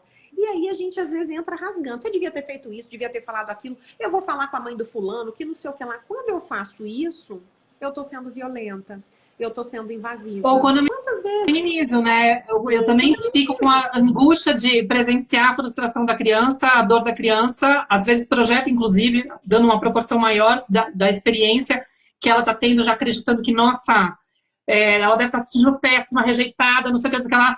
Ai, filha, também não é pra tanto, ou essa daí nem merece comentário, viu? Ó, esquece, risca ela da tua lista. Ou seja, trazendo algum jeito de estancar, tipo, desconecta desse sentimento que você está tendo, quando na verdade o mais importante que a gente sabe hoje, né, Flor, é justamente dar esse espaço de escuta. Tipo, você não a gente só quer falar. E aí eu sempre gosto de fazer essa volta para os adultos. Eu digo assim, pensa você, teve um problema com seu marido e você chega para uma amiga para falar, nossa, cara, ontem a gente discutiu, eu falei isso, ele falou aquilo, e essa amiga vira para você e você devia ter falado, você devia ter feito, nananã. Gente, às vezes você até para de falar, você fala, ai, nossa, nem esquece. Corta, você perde interesse de falar. Ou ela vem e fala assim, ai, nada a ver, relaxa, daqui a pouco vocês estão bem. Isso, ou seja, qualquer coisa que desvia a pessoa. Eu lá na mentoria, inclusive, eu falo assim, gente, o que eu faço muita questão dentro desse espaço do grupo das mulheres é que seja um espaço de escuta ativa, sem julgamento, onde vocês possam se vulnerabilizar, sem essa preocupação de que vocês vão ser julgadas e que vocês garantam uma escuta verdadeira, onde ninguém vai querer te salvar, ninguém vai querer corrigir seu sentimento, ninguém vai querer consertar o que você está sentindo, sabe? É simplesmente, nossa... Tipo assim, se permitir ouvir a dor do outro e acompanhar. Porque vocês não têm noção como isso é poderoso. Eu tinha uma mãe que passou pela minha mentoria também, maravilhosa, que ela tinha uma filha também com uns 8, 9 anos. E ela falava assim que a menina não era de contar muitas coisas pra ela, né? E aí eu falei, bom, por que será? A gente foi rastreando aquela coisa, né? E aí ela percebeu que ela não conseguia oferecer essa escuta. Quando ela começou a treinar isso, de ouvir de fato, sem ficar interferindo e conduzindo a menina para você não precisa estar sentindo isso que está sentindo, não faz sentido e tal. Ela falou, cara, eu comecei a descobrir tanta coisa da minha filha. Ela contava muito mais detalhe da vida dela. Eu descobri um outro ser. A gente perde a oportunidade de conhecer quem são nossos filhos quando a gente fica viciado com essa coisa de preciso resgatar ele desse sentimento. Sim. E muito fala da nossa incapacidade de sustentar o que é nosso, de entrar em contato com o nosso sentido, né, Flor? Porque é isso, no fundo, aquilo que você falou. Sempre começa por mim. Por que que eu preciso, digamos, já tentar falar, não precisa ficar chateado com isso, não tem motivo para você estar com medo. Porque eu aprendi a falar isso pra mim. Demais, né, Maíra? Não, olha, a criança chega e diz, eu tô com medo, eu não consigo dormir sozinha. E aí a gente vai, acende a luz do quarto e fala, lá, não tem motivo para ter medo, olha aqui. Né? Não tem, ó, não tem nada aqui, pode dormir, vai lá, se vira aí sozinha. Isso é doloroso. Eu fiz uma caixinha sobre isso, acho que foi, acho que eu soltei. Porque assim, a criança, ela não aprende a lidar com medo sozinha quando a gente deixa ela sozinha. A gente fica com essa ideia, né? Na educação tradicional, a gente tem a ideia, é bom ela enfrentar sozinha, porque aí ela vai criar força, vai saber que ela pode enfrentar sozinha. Não, o que ela aprende eu não posso contar com o papai e mamãe. Eu não posso contar com ninguém, eu preciso me virar sozinha. Aí cresce um adulto que não consegue pedir ajuda para ninguém. Né? Exatamente. Não consegue sinalizar que tá sobrecarregado. E muitas vezes esse medo continua lá, no corpo, entendeu? Tipo assim, não é que ela aprendeu a enfrentar esse medo, ela aprendeu a ficar sozinha com esse medo. Sim. E aí a sensação de desamparo é muito forte, gente. Eu sei que é duro ouvir isso, e eu sei que muitos de vocês devem ter feito isso. Eu passei por isso na infância, eu não me atrevia a pedir para dormir com os meus pais, porque eu sabia que ia tomar bronca, entendeu? Mas eu precisava. E foi muito difícil para mim, assim, e eu não abro mão de oferecer isso para minha filha, entendeu? Pelo amor de Deus, isso é uma das coisas assim, jamais eu vou deixar ela sentindo medo sozinha, não tem como, porque o medo não tem jeito, gente, o medo você tem que acompanhar, não tem nada que você possa fazer, você vai ter que estar junto. A criança precisa pra gente, mas não precisa ter medo de andar de avião, é tão seguro, cara, a pessoa tem medo, entende? É isso, o medo a gente acompanha, a gente dá um lugar para ele, a gente dá espaço para ele, entende? E lida com ele, mas ficar sozinha ali na hora do dormir é realmente muito violento para a criança. É desesperador. É desesperador. Perguntando assim, já cometi esses erros, que eu faço agora? Gente, nós não nascemos, eu falo, gente, nós não nascemos cadeira para morrer cadeira. A gente pode mudar a qualquer tempo. Retoma, retoma, volta. Retoma. Sempre tempo de mudar, primeira coisa, assim, maravilhoso isso. E sempre tempo de reparar. Sim. Se você tem coisas pontuais que você percebe que você fez, você pode ter uma conversa sincera com a criança ou com o adolescente. Eu não sabia que eu, né, assim, hoje eu tô aqui disponível. Isso. Pode vir dormir comigo. E às vezes, assim, eu tô no comecinho da jornada, entendeu? Mas eu já, digamos assim, que você chegou hoje aqui, você percebeu essas coisas, você nunca tinha pensado em nada disso. Eu falei, meu Deus do céu, tô fazendo tudo isso, não quero ser essa mãe. Meu Deus, será que eu já traumatizei minha criança? Será que ela tá com um monte de coisas que estão falando que pode acontecer com ela lá na frente, com a autoestima dela abalada e tudo mais? Filha, assisti uma live hoje e me dei conta de um monte de coisas para fazer com você. Eu não sei como fazer diferente, mas eu percebi que eu preciso aprender a ser uma mãe diferente. Uma mãe que entrega aquilo que você precisa. Mas eu ainda tô assim, engatinhando, entendeu? Tá tudo bem. Você pode mostrar sua vulnerabilidade, sua humanidade pro teu filho, porque é esse o processo, entendeu? A gente não precisa ser perfeito. Não precisa se exigir isso. Eu acho que o importante, assim, é ter esse comprometimento. E a criança saber que você tem essa intenção. Eu estou querendo fazer diferente. Né, Maíra? Eu habilito um lugar para essa criança chegar. Eu sinto muito que até hoje eu tenha feito assim, assim, assado. Eu percebi que eu fiz isso e aquilo e eu estou disposta e querendo mudar, entendeu? Aí eu vou e me comprometo. Obviamente que não pode ser só uma fala, tem que ser tipo, realmente uma coisa que eu assumo como compromisso. Agora, me compete estudar, entender, fazer alguma coisa. Inclusive, quem quiser fazer a mentoria pode escrever lista aí para já receber o link da lista de espera e antecipar a inscrição das vagas da minha mentoria, que vai abrir lá em abril. Dia 12 de abril eu vou abrir as vagas, né? Quem participar da série de surtos maternos vai ter uma degustação da mentoria, Mas quem já tiver interesse e quiser se inscrever antes, pode se inscrever antes, inscrevendo lista para poder receber o link da lista de espera, porque lá a gente está inscrevendo já as mães. Mas assim... Entrem, a gente só consegue mudar qualquer coisa com conhecimento. A gente não precisa atravessar por isso tudo sozinha, né? A gente merece atravessar esses momentos acompanhadas, entende? Tendo uma profissional que direciona, que pega na nossa mão, sabe? Pega na nossa mão e fala, olha, vem por aqui comigo. Eu tenho certeza que a Maíra é essa pessoa. Não, sim, e lá é um grupo assim, com 30 mães, entendeu? Porque é uma coisa que eu prezo para que seja com um alcance, 10 semanas comigo, acompanhada, com 10 encontros ao vivo, com um grupo lá fechado do Telegram para a gente poder interagir, para poder, tipo, sabe, segurar na mão de vocês e falar, gente, ó, eu sei o BO que é educar, querendo fazer diferente, romper essa corrente, né? E a gente não tem repertório, a grande verdade é essa, a gente tem boa intenção, mas não tem repertório. É isso, eu falo, ok, não vou bater, não vou violentar mais, o que eu vou fazer? Não sei. As pacientes chegam para mim nesse lugar, Maíra. Não sei o que fazer, Isa. Não sei o que fazer. Falta repertório, né? E aí a gente vai ali ensinando, ajudando essa pessoa a adquirir, né, um repertório. Sim. Eu gosto de falar também, sabe o que, Maíra? Que eu acho que fica muito claro, até em tempos de internet, tem muitos memes circulando, né, por aí. Então, às vezes a gente pega, eu não sei se você chegou a ver, já tem um tempo, de um menino que ganhava um presente que ele ia abrindo caixa, lembra? Sim. Abrindo caixa, de repente tinha uma chupeta. E aí esse menino reage de maneira assim, vamos colocar, desproporcional, entre aspas, para a sociedade adultocêntrica. Claro. Para a gente, que é educadora parental, era uma certeza de que esse menino, né, iria ter uma explosão emocional ali. Isso é muito violento. Então, essas humilhações... E todo mundo rindo, e jogando depois na internet, é aquela parada, né? Criança não é palhaço para adulto rir, entende? Não tá ali para entretenimento de adultos. Então, tem outro meme que a mãe... É um parabéns, eu acho que isso é fora, não é no Brasil. A mãe pega a cabeça do menino e enfia no bolo. De brincadeira. Não, aí o garoto vai e bate na mãe. Aí que absurdo bater na mãe. Mas ninguém vê o tanto que a violência que tem por trás. Então, quando você conta coisas do seu filho, quando você expõe o seu filho na família, nossa, fulaninho, ó, só nota baixa, recuperação, começou a crescer peitinho, começou a crescer pelinho, a gente expõe a criança de diversas maneiras. Isso é muito violento. Então, isso é uma forma de violência invisível. Coisas que faziam com a gente, nossos tios, parentes, todo mundo debochava e... né? Ninguém nos protegia e as pessoas seguem reproduzindo também essas violências. Criança, não tem por que se preocupar, imagina, só uma brincadeira. Outro dia eu vi um meme que era o cara vai servir o sorvete pra criança e aí ele fica arrancando, assim, é um bebezinho de quase 2 anos. Eu nem vou, fica arrancando. Eu não acho graça dessas coisas. Também não.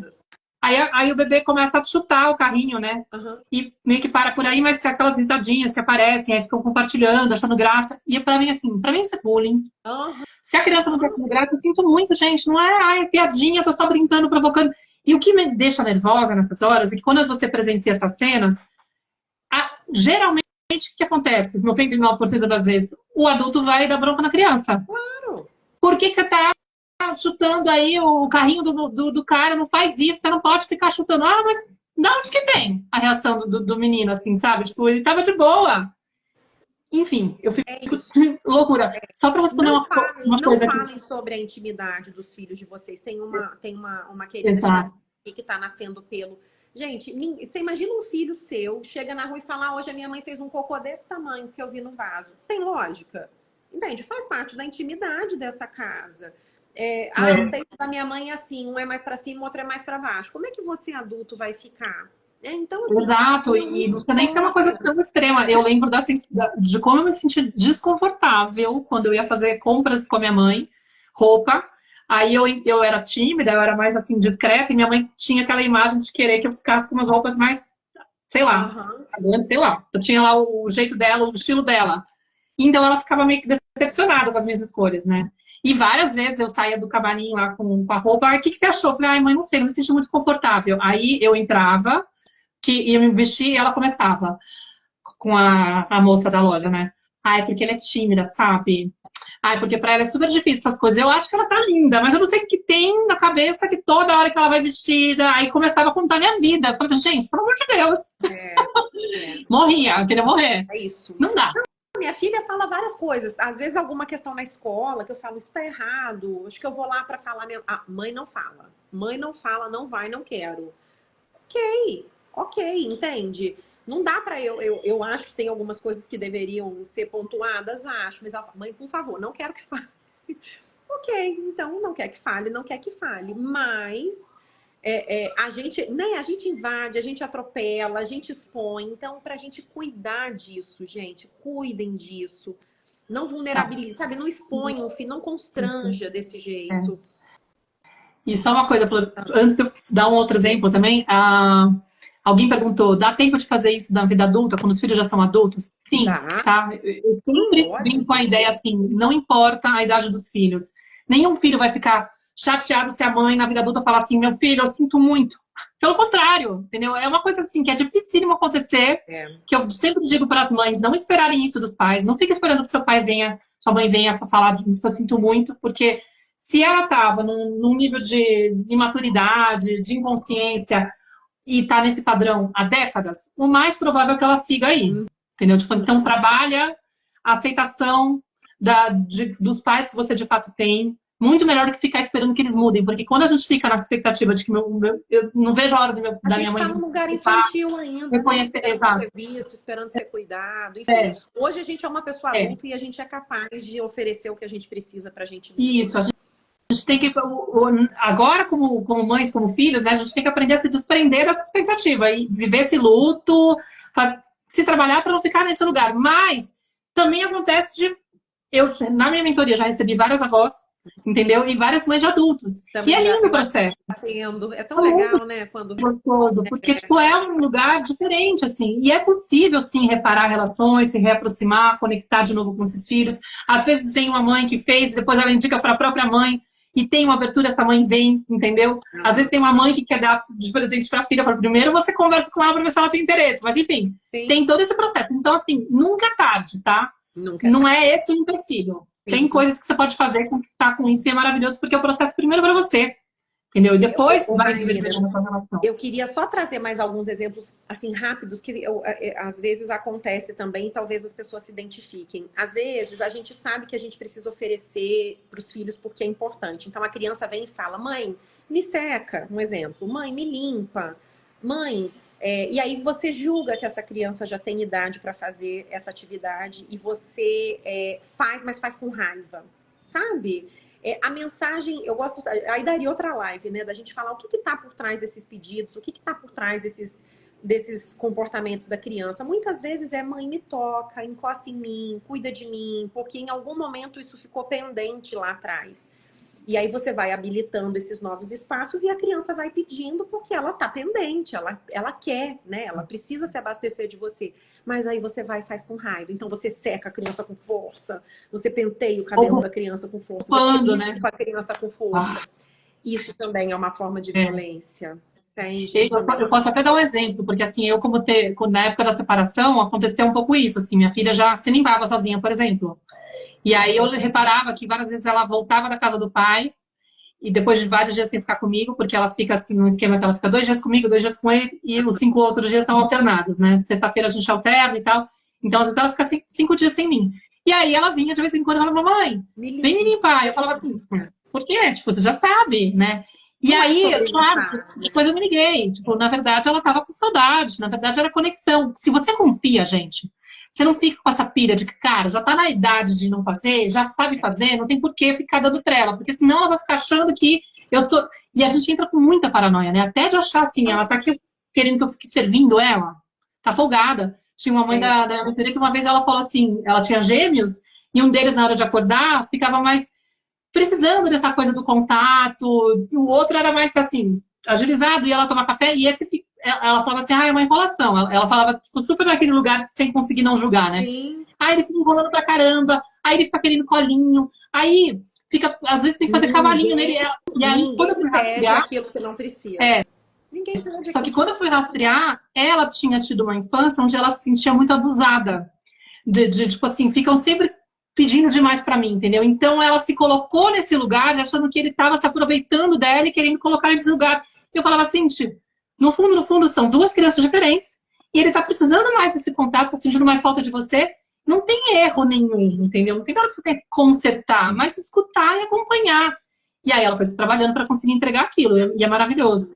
Eu queria dar um exemplo também, Chuchu, que eu estava aqui anotada para não esquecer, de quando a gente escolhe pelos nossos filhos aquelas coisas que eles vão estudar, tipo assim, a aula de piano, o A aula de esporte. dança. E tem dois movimentos aí que a gente pode acabar forçando a barra, né? Que é do tipo, um deles é, não tive oportunidade na minha infância, a dor da minha criança lá, né? Tipo, eu queria estudar piano, não consegui estudar piano. Aí eu vou lá, eu quero dar essa oportunidade pro meu filho de fazer o futebol, de fazer aquela coisa que eu não consegui fazer porque eu machuquei o joelho, porque meus pais não tinham dinheiro, sei lá. Sim. E aí, sem querer, eu não percebo que eu tô forçando a barra. Que é aquela criança que tá buscando aprovação, tá buscando o olhar, que quer, né, ser vista com esse orgulho todo, que fica viciada nessa, nossa, que lindo você aí jogando, não sei o quê, mas que às vezes para ela não é aquilo que vibra com o coração dela, faz para agradar o pai e a mãe. Cara, isso é muito violento. Tive uma amiga que a mãe falou, depois de 10 anos de piano, eu vou deixar você decidir se você quer ou não. Entendeu? Eu tenho uma E aí, paciente que nunca mais encostou no piano. Ela tem exatamente. ranço do piano. Depois ela falou, eu É. tremo quando eu passo perto de um piano, hoje em dia. Tipo, de tanto desespero que me dá, de tanto nervoso, de tanto gatilho que me gera. E a outra questão eu quero que meu filho seja igual a mim. Né? Eu era o cara, o esportista maravilhoso, com futebol, não sei o quê, nananã, sou super E aí, eu quero que meu filho também, né? Tipo, das duas coisas tem, ou a dor da criança, ou o ego aí querendo ficar mais... O que é pra mim importante, né? E eu não consigo enxergar e aceitar que meu filho seja diferente. Né? Nem consigo ler, às vezes, nem consigo farejar ou se ele cria resistência, eu fico pé da vida, porque como assim eu tô querendo fazer uma coisa que é boa para ele, porque a gente vai conectar, porque é maravilhoso e tal. Ou seja, de novo, eu tô incapaz de escutar essa criança e de aceitar essa criança como ela é. Né? Então, por isso que a gente traz essa E a forma gente de você pode falar, inclusive, das danças que a gente quer que a criança participe na escola, conversa com isso que você está falando, que aí eu quero ver meu filho se apresentando. Eu lembro isso, assim, quando tiraram a dança aqui da escola do meu filho, da apresentação de Dia das Mães, uma mãe disse, mas e eu? E eu que queria ver meu filho se apresentando lá em cima? Eu falo, gente, lide com isso, né? Agora, a criança, às vezes ela não quer. Às vezes ela não quer se apresentar, às vezes ela não tá, é difícil para ela, é muito, né? Aquilo às vezes é muito estar diante de num palco, diante de tantas pessoas e às vezes ela não quer. E aí eu, inclusive, passei muito mal com isso na infância, porque na minha escola, que era período integral, a gente tinha balé à tarde, tinha várias atividades à tarde, e o balé muita era uma coisa das para que era apresentar. tinha apresentação final, eu sempre ficava em pânico, porque eu jurava, eu era perfeccionista, muito exigente, assim, e eu era meio estabanadinha, assim, não era das melhores dançarinas, então eu me cobrava muito, eu achava que eu ia arruinar a dança. Então, quando chegava no final do ano, a gente ia no Centro Cultural Artística lá de São Paulo, sabe, no centro, era ali a apresentação, uma coisa super assim, uau! Então, para mim, era uma pressão gigante. Eu falei, gente, tenho certeza que eu vou destruir essa apresentação. Eu não queria, né? Eu não queria. Na sexta série, nunca vou esquecer, eu fiquei vomitando no camarim, de desespero. Aí chamaram minha mãe, a professora de balé, pé da vida. Ela falou assim, meu, essa daí tá estragando a coreografia. Como assim? Ela não vai poder dançar? Minha mãe teve que peitar a mulher para poder falar, tipo, meu, não tem como, ela tá passando mal, eu sinto muito. Aconteceu, né? Mas eu lembro que no ano seguinte eu falei, mãe, me tira do balé, pelo amor de Deus, eu não quero essa pressão. E aí eu fiquei o ano inteiro sem fazer balé, porque, tipo, só pra imaginar que lá na frente eu ia ter lidar com isso. Não pode desfrutar o balé. Mas eu queria trazer o exemplo de que uma vez, fazendo uma live, acho que dessas, assim, falando um pouco dessas violências invisíveis e dando esse exemplo, uma mãe depois me mandou um direct falando, Maíra, eu tava assistindo a live com a minha filha, e aí eu me dei conta que eu tava fazendo isso com ela. Aí me deu uma dor. Eu virei pra minha filha e falei, eu sempre me emociono quando eu lembro dessa história. Filha, se você não quiser mais fazer balé, você não precisa. Mamãe não vai mais te obrigar. E a menina começou a chorar. A menina tirou o coque na hora, porque acho que ela estava se preparando para ir. Eu falei, mamãe, eu não quero fazer. Olha. Você me desculpa. Do tipo assim, a dor que a criança tem, gente, é do tipo, ela se sente responsável Porque ela percebe a expectativa do adulto, gente. Isso é muito sério. Por que funciona esse tipo de manipulação, entendeu? Porque a criança quer ser amada antes de tudo. Então, se eu manipulo a criança para dar a entender de um jeito sutil, né? Velado, enquanto você faz do jeito que a mamãe quer, mamãe te ama, mamãe te aceita, mamãe gosta muito, tem orgulho de você. Sim. Se você foge da minha expectativa, puxa, eu te não dou sei um se eu vou dar gelo, conta. eu te dou um gelo, eu não falo com você, Entendeu? né? Eu fico triste. A resposta que o adulto dá deixa entender que não estou gostando de você nessa versão que você quer me apresentar, entendeu? Então faça um esforcinho de atender aquilo que eu quero.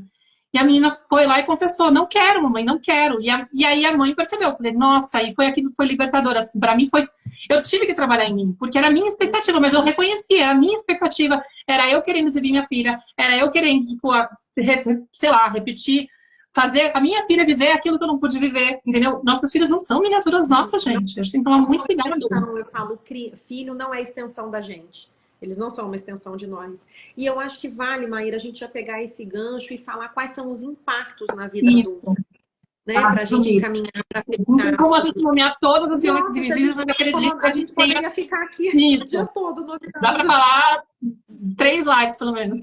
Agora, mas vamos falar das consequências. Quais são os impactos de viver violências invisíveis na infância? Primeiro que a gente chega na vida adulta sem saber que a gente sofreu esse tipo de violência. Então, os pacientes que chegam para mim, eles chegam dizendo, eu tive uma infância maravilhosa, eu fui muito feliz, meus pais, sei lá, não me violentaram. E aí, conforme a gente vai descascando essa cebola, a gente vai vendo que essa pessoa tem baixa autoestima. Eu não tenho essa conexão com o meu eixo interno, então eu nunca sei o que fazer. Eu preciso confirmar com o pediatra, com não sei quem, com não sei quem, com não sei quem, o que é que eu devo ou não fazer, porque eu não tenho a minha estrutura interna para dizer eu banco isso ou não banco aquilo. Esse adulto muitas vezes não consegue fazer escolhas, não consegue fazer escolha sozinha, tá sempre insegura. Medo de desagradar. O medo de desagradar, na verdade, a gente pode traduzir ele como medo de perder o amor do outro. Ah, mas eu não... Porque aí a gente fala isso, inclusive, dentro de outros contextos.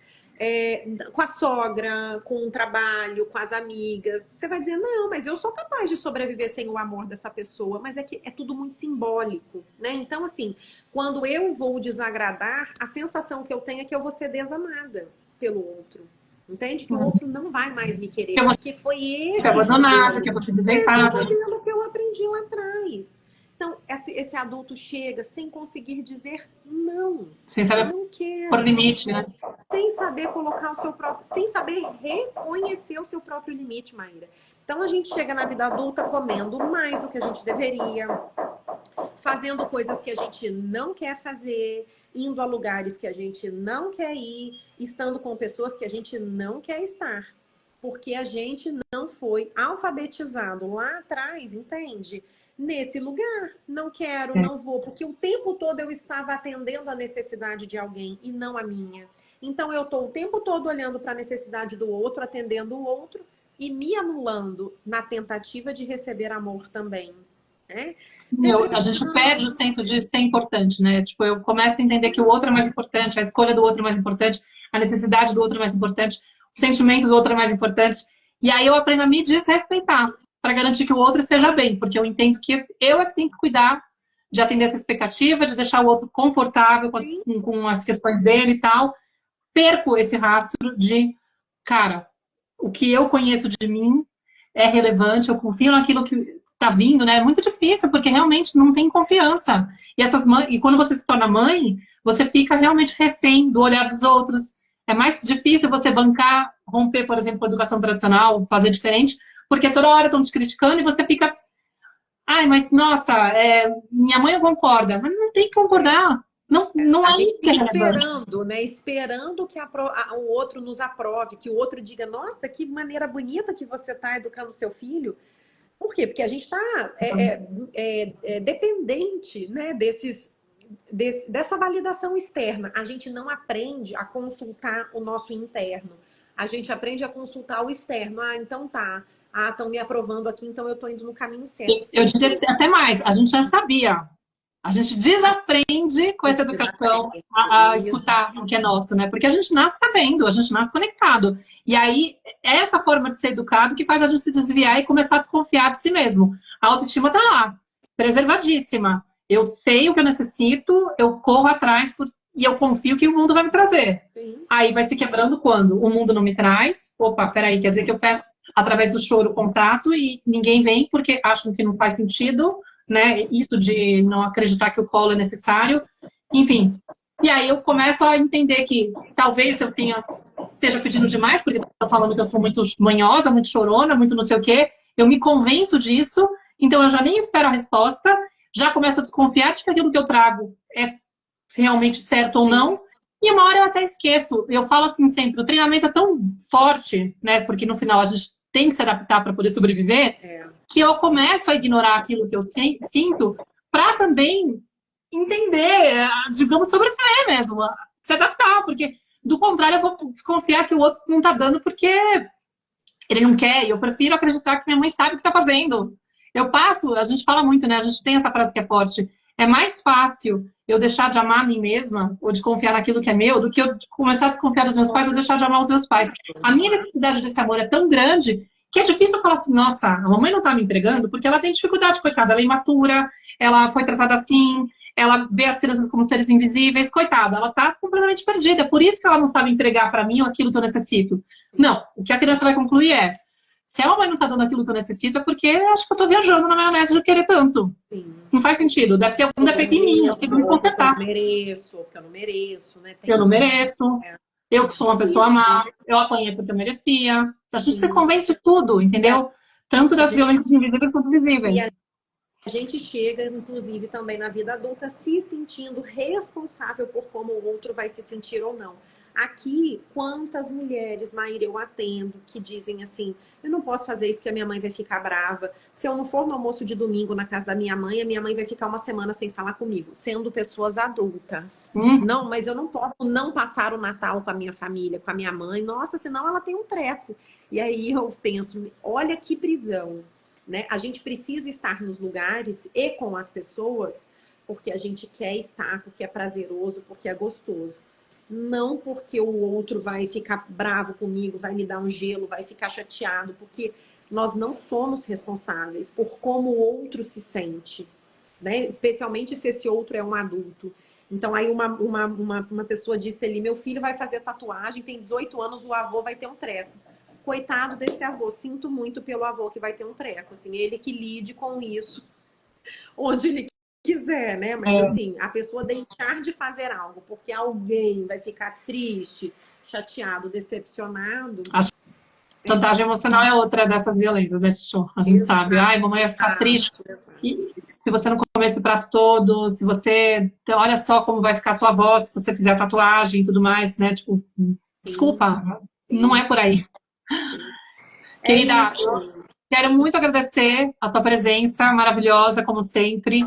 Eu espero que a gente tenha contribuído para poder trazer luz de uma forma acolhedora, amorosa, sem julgamento, para que vocês possam ter consciência desses movimentos que todas nós praticamos, todos nós como pais caímos nisso porque nós fomos embebidos desse tipo de educação. Então, assim, sabe que só... meus filhos falam? Às vezes eles às vezes eles falam, mãe... Você tá chantageando. Eu falo, ih, rapaz, acho que eu tô mesmo. Isso é maravilhoso.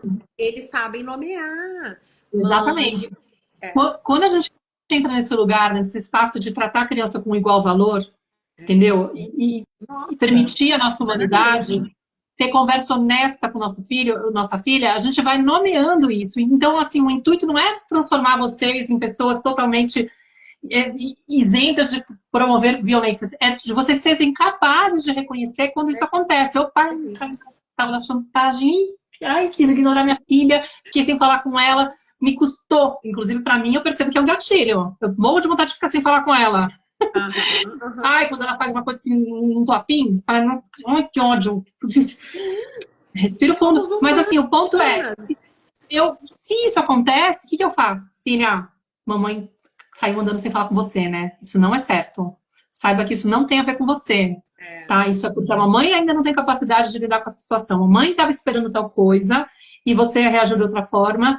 E aí eu fiquei frustrada e não consegui, entendeu, conter a minha onda. Mas assim, tá tudo certo. Sim. Entendeu? Tipo, eu tenho que lidar com isso. Você me desculpa? São outros 500. Aí que acontece isso que você falou. Não, Mamãe, eles falam, foi sinalizam. Mãe, você tá bem me chantagem, foi tratamento. ameaçando. Você tá percebendo que você tá me ameaçando, mãe? Aí, às vezes, olha, acho que eu tô mesmo. E aí a gente, assim, inclusive, às vezes a gente até ri, entende? Porque aí eu falo, cara, então espera, porque eu não sei o que fazer. Exato, Calma. E não exato. sei, às vezes Porque eu não sei brinca de mesmo. rebobinar, não deixa eu voltar atrás, porque É, acho que eu fiz calma aí. besteira. Ai, meu Deus, caí Então lá. deixa eu, E não então só deixa na eu pensar. gente, né? Quando a gente instrui a criança e vai nomeando, ela vai Eles reconhecendo nos outros falam ambientes. nos Porque outros é uma dor lugares. muito grande também, tipo assim, mas aí que adianta eu ficar fazendo isso? Porque lá fora vão tratar ela assim, ou então eu tô fazendo um monte de coisa, mas a avó faz isso, o pai faz aquilo outro, a professora faz não sei o quê. E aí a criança vem e fala o quê?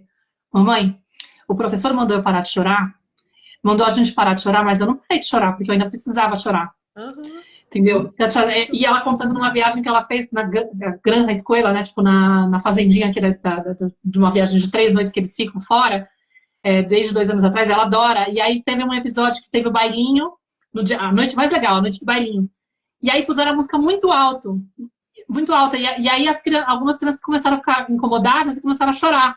E foram para fora chorar. E aí o professor meio que foi lá dar uma acolhida, mas tem uma hora que ele falou assim, gente, chega, já deu, né? Tipo, já choraram o suficiente? E ela falou, Olha. eu nem tava chorando da música, tava chorando de pena das outras crianças. Mas na hora que ele falou aquilo, mamãe, eu pensei, não, mas eu ainda preciso chorar. E eu continuei chorando. Ou seja, a gente tá sim unindo os nossos filhos dessa percepção Nossa, de assim, reconhecer quando a questão é do outro. Não sou eu que tenho que me desviar da minha expressão livre, da minha espontaneidade de ser quem eu sou para agradar e facilitar, ou sei lá, para poder atender a expectativa dele, que claramente, meu, aí sim, ela já tem capacidade de falar, ele tá viajando na maionese. Não sou eu que tenho que me consertar. e eu falo que é um treinamento, né, Maíra? Se dentro de casa a criança encontra espaço para ela se colocar, ela tem muito mais chance de na rua conseguir fazer o mesmo, porque é na minha primeira relação vincular que eu treino isso. Então, se com a minha própria mãe, com o meu próprio pai, eu consigo dizer, não gostei que você falou assim comigo. Às vezes o João fala, por que você tá falando assim comigo? Aí eu falo, que jeito? Ele desse jeito, com essa cara. Aí eu falo, eita, nem reparei que cara que eu tava, meu filho. Ele, mas essa cara eu não gosto, esse jeito eu não gosto. E aí eu volto atrás. Então, se dentro de casa eles encontram um espaço para poder falar com a gente, que maravilha, porque aí eles vão, é um treinamento mesmo, né? Eles vão, conforme forem se sentindo confiantes, fazer o mesmo lá fora. Isso. Então, é isso, É gente. lindo. Venham para a série da Maíra que vocês não vão se Isso. arrepender. Então vamos lá, só para a gente se Vai despedir. lá, faz Primeiro, o muito fechamento. obrigada. Para quem Eu que chegou agradeço. depois, avisando que essa é uma live de esquenta dos surtos maternos, a série que eu faço, que vai começar dia 8 de abril e vai durar até o dia 12. Nessa série eu vou falar sobre a criança interior, sobre a criação consciente, como que você faz para se alinhar à criação consciente, trabalhando as dores dessa criança interior que interfere na nossa forma de educar os filhos e por que que faz isso, né? Aqui a gente deu vários exemplos de projeções que a gente pode fazer. Enfim, a série a gente vai trabalhar isso com mais profundidade. Também tem live de esquenta na semana que vem. Eu falei com a Flávia Penido na segunda-feira sobre trauma. Quem quiser acessar as reprises ou a reprise dessa live, perdeu o começo e tal, entra no grupo dos surtos maternos, digita surtos nos comentários para receber o link do grupo. E aí, entrando lá, vocês podem ver o link que está na descrição, que vai ter a playlist lá com as lives de esquenta para vocês. Mais tarde, hoje, a gente vai soltar essa, porque ainda está aqui, ainda não está lá a reprise no YouTube. Mas lá vocês conseguem acessar o link do YouTube, que é mais fácil de assistir. Aqui no Instagram a gente acaba saindo para lá e para cá, o telefone toca, a gente se perde. Então é melhor pegar o link de lá. E aí, seguinte, semana que vem, vou falar com a doutora Priscila Xavier sobre como acalmar meu filho se eu estou surtando, né? A gente vai falar sobre autorregulação, corregulação, como lidar com essa impaciência, tipo, o que fazer para acolher a birra da criança, né? A birra da criança, ou o comportamento desafiador da criança, a explosão emocional dela. Se eu não estou me sentindo bem, e falam para mim que eu tenho que estar bem para poder fazer isso, vocês sabem como que é, né? E também com a doutora Juliana Franco sobre adolescência. Meu filho mudou, socorro, o que eu faço com isso? Então, se você quer entender o comportamento do seu filho adolescente que está mudado, o que isso tem a ver com a infância dele? Se você tem filho pequeno, também vale a pena essa live para que você possa entender aquilo que você tem que prevenir Já cuidar da relação na infância, porque interfere absurdamente na relação que você vai ter com ele lá na adolescência, em como ele vai se sentir com ele mesmo e como ele vai se relacionar com você e com o mundo, né? Ou seja, fundamental. Então, meu filho ainda não tem 2 anos. Vai lá mesmo assim. E entender que essas lives todas e a série de surtos maternos é uma degustação da minha mentoria Maternar a Criança, que é uma mentoria que eu tenho para mães que têm filhos de qualquer idade. Tenho mães desde grávidas até avós que participam, tá? Não tem limite para a idade. Várias delas estão aqui assistindo a live, inclusive. Já participaram 660 mulheres dos 25 grupos que eu montei até hoje. Estou montando esse grupo do ano, não sei se vai ter outro esse ano, tá? É o primeiro, talvez seja o último, porque talvez eu mude aí algumas coisas. Enfim, e eu estou fazendo uma pré-inscrição para quem já me conhece há um tempo, ou quem já está, quer saber, quero já ver se dá para me inscrever logo, garantir vaga. Quem se inscrever antes, pode escrever lista aqui nos comentários, para poder receber o link da lista de espera. Lá a gente está cutucando vocês uma a uma, para poder já tentar fazer essa pré-inscrição. Tem condições especiais, um preço diferenciado, tá?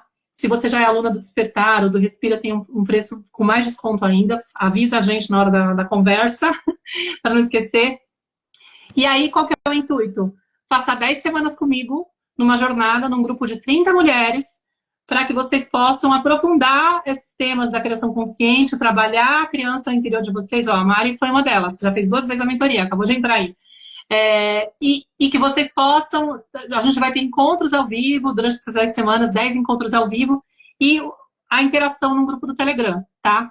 Enfim, se vocês quiserem saber mais detalhes, eu explico para vocês por lá, não vou usar mais o tempo de vocês aqui, mas saibam que tem essa possibilidade de já garantir a inscrição. 25% das vagas já estão preenchidas, então assim, se você tiver interesse, já corre atrás para facilitar, tá bom?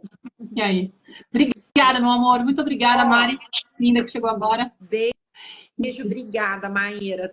Muito obrigada pela confiança. Imagina. Gente, beijo, se inscreva. Incrível como sempre. Tchau. Tchau, tchau.